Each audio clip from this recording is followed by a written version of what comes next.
In this video, we're covering CE marking and lab testing. Yeah, really the relation between the two, because clearly CE marking is so much more than just putting that logo or label. Okay, so number one is is lab testing mandatory for CE marking products? And if you want to learn more about the definition of a CE marking product, we've got a lot of content about that on compliancegate.com.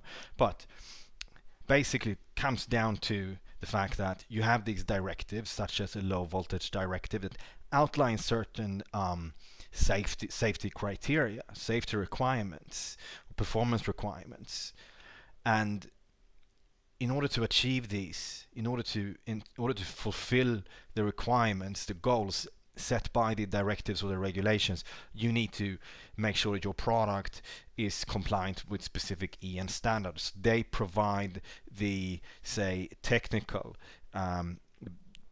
criteria or blueprints in maybe that's a better way to express it, for your product. Okay, now in turn you need to verify if your product is actually compliant with the EN, or it could be IEC or ISO standards that your product is supposed to comply with.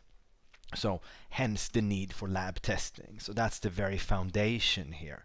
Now, a lot of these directives don't explicitly say that, okay, you need to book testing with Intertek or SGS, or one of the big testing houses. But in reality, most small importers, Amazon sellers, and also exporters in Asia don't have the in-house equipment or expertise to do their own testing, which is why in reality third-party testing is the only way. Okay.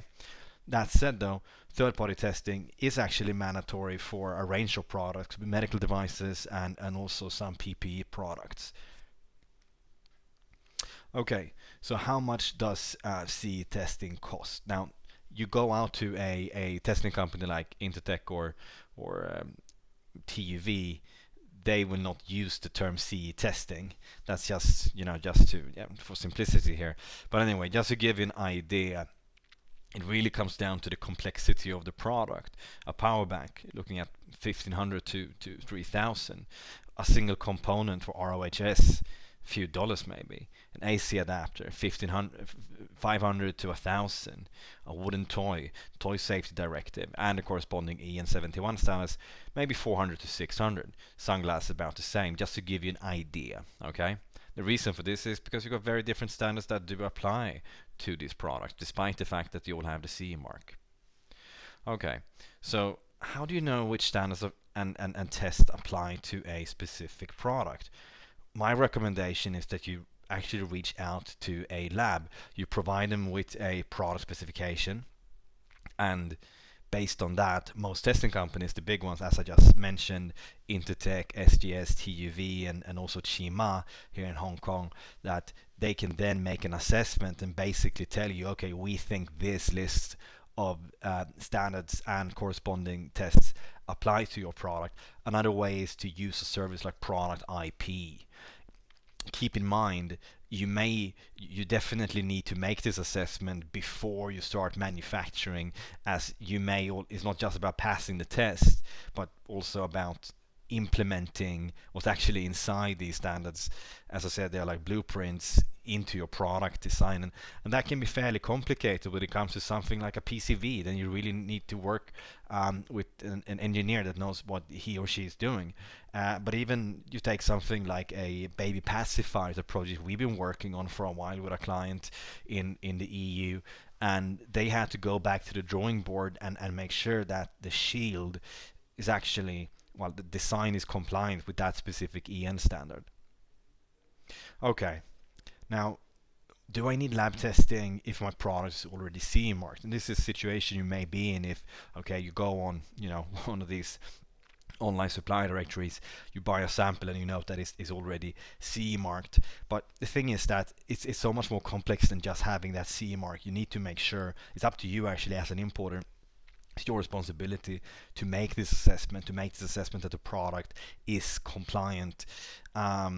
And one way to get there is through EN standards or IEC or ISO standards. Okay,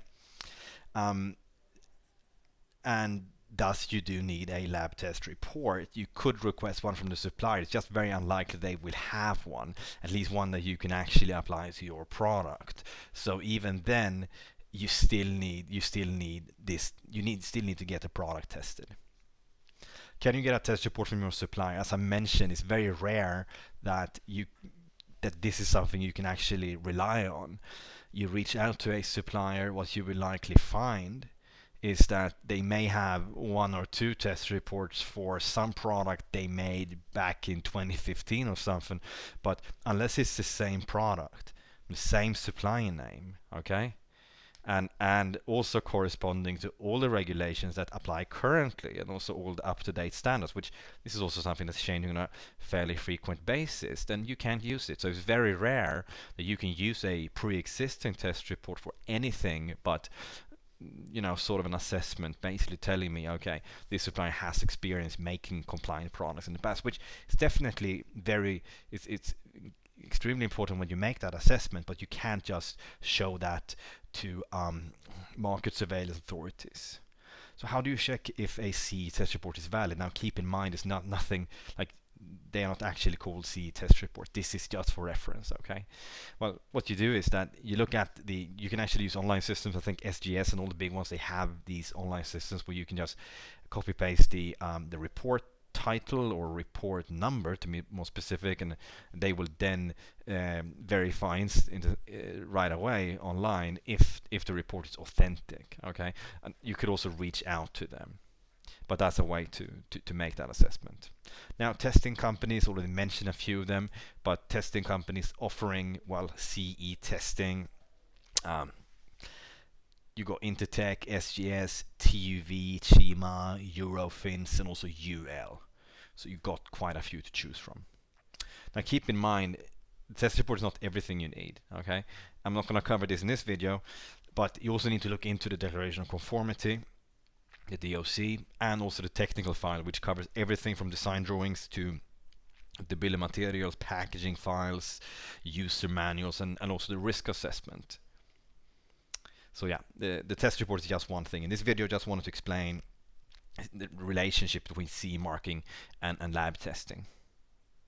Alright, if you want to learn more, you can go to compliancegate.com/free and get your free product compliance information software account.